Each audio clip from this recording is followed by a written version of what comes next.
Salut à tous et bienvenue sur la chaîne. Je m'appelle Émile Garnier et ici, on parle de voitures sous tous les angles, entretien, astuces pratiques, fonctionnement des moteurs et bien plus encore. Si vous voulez mieux comprendre votre véhicule et éviter les erreurs coûteuses, vous êtes au bon endroit. Pensez à mettre un j'aime, à vous abonner à la chaîne et à regarder la vidéo jusqu'à la fin. Vous y trouverez des infos vraiment utiles. Le stratagème courant des fraudeurs, copient le design du site web d'une compagnie d'assurance et y vendent de fausses polices. Dans le but d'économiser de l'argent ou de ne pas payer trop cher, les gens tombent même entre les mains des fraudeurs ou, plus précisément, sur les sites clones des compagnies d'assurance officielles. Sur ces sites, on trouve généralement des prix attractifs et des conditions favorables. Mais le paiement met fin à tous les avantages, le fraudeur achète une police à une compagnie d'assurance, en fait des copies, y inscrit les données d'une organisation fictive et les vend aux automobilistes sous l'apparence d'un agent d'assurance. Pour ce faire, l'attaquant propose aux gens une assurance bon marche par téléphone, après quoi un coursier apporte la fausse police. Si l'acheteur connaît certaines méthodes de protection, vérifiez la police dans la base de données de l'Union russe des assureurs automobiles. RSA, et ne la trouve pas, ou si la police a le statut, chez le fournisseur, le coursier commencera certainement à assurer que les informations sur la police seront disponibles dès qu'il aura apporté le contrat signé à la compagnie d'assurance et que celle-ci aura entre toutes les données dans la base de données. Après avoir reçu les fonds des personnes trompées, le fraudeur adresse à la compagnie d'assurance une déclaration de perte de la police. Celle-ci est annulée et les victimes apprennent que leur assurance n'est pas valable en cas d'accident, sous l'apparence d'un assistant. Ils collectent les données des conducteurs, remplissent des documents à leur place et les envoient à la RAMI, mais pour une police moins chère.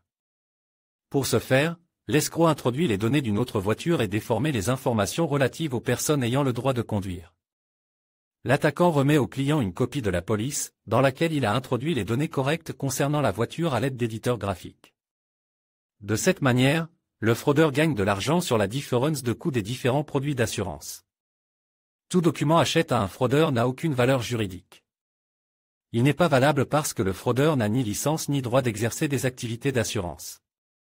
L'assureur perd de l'argent et il est très difficile de traduire le fraudeur en justice. Au téléphone, on vous demande de vous rendre sur le site de L Assurance, en ayant au préalable active le VPN pour que le paiement, soit effectué.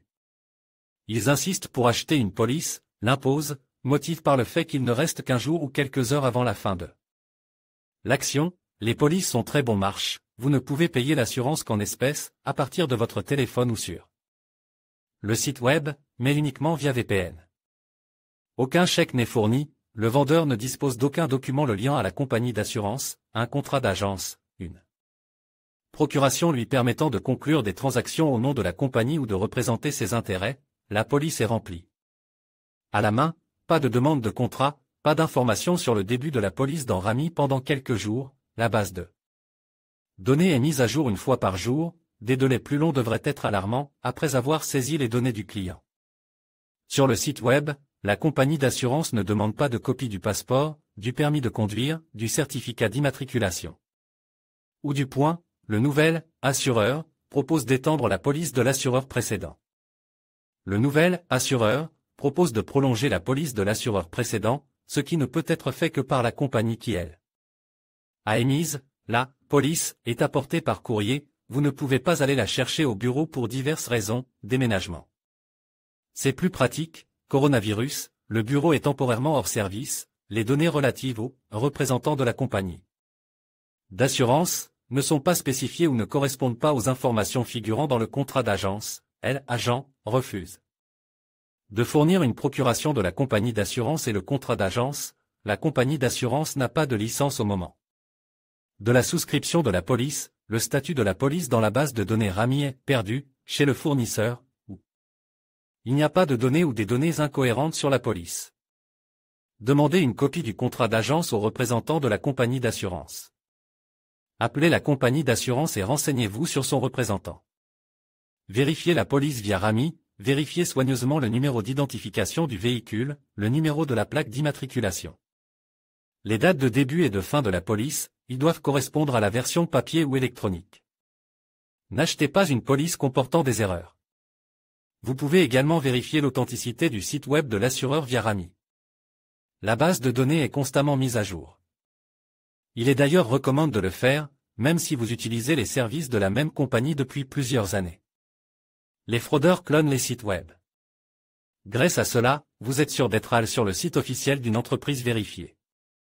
La différence entre le site d'un fraudeur et celui d'une compagnie d'assurance peut se résumer à un seul caractère du nom de domaine.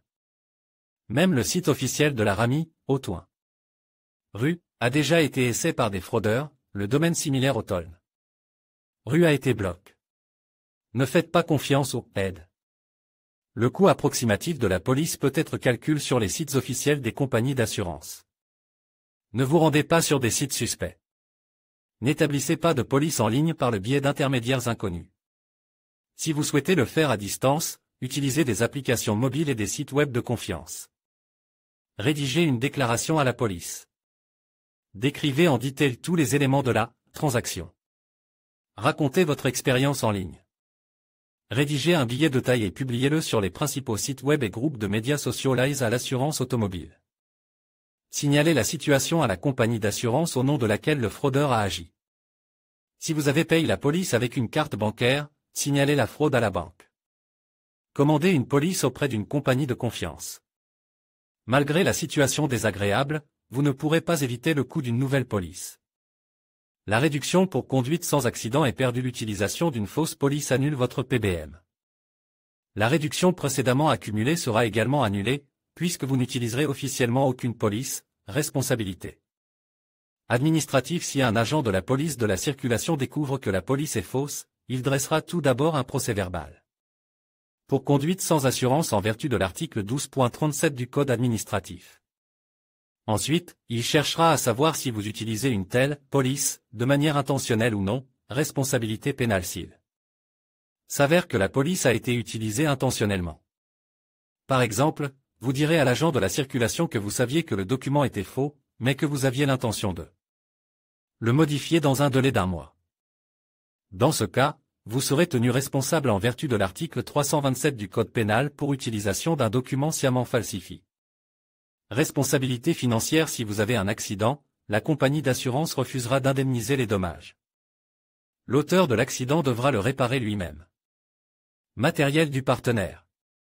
En conclusion, il est essentiel pour les automobilistes de rester vigilants face aux fausses polices et aux sites web frauduleux lors de l'achat d'une assurance. En vérifiant la légitimité des assureurs, en consultant les avis d'autres clients et en utilisant des plateformes reconnues, chacun peut se protéger efficacement. N'oubliez pas de lire attentivement les conditions générales et de ne jamais hésiter à poser des questions. En suivant ces conseils, vous pourrez naviguer en toute sécurité dans le monde de l'assurance automobile. Restez informe et protégez-vous contre les arnaques.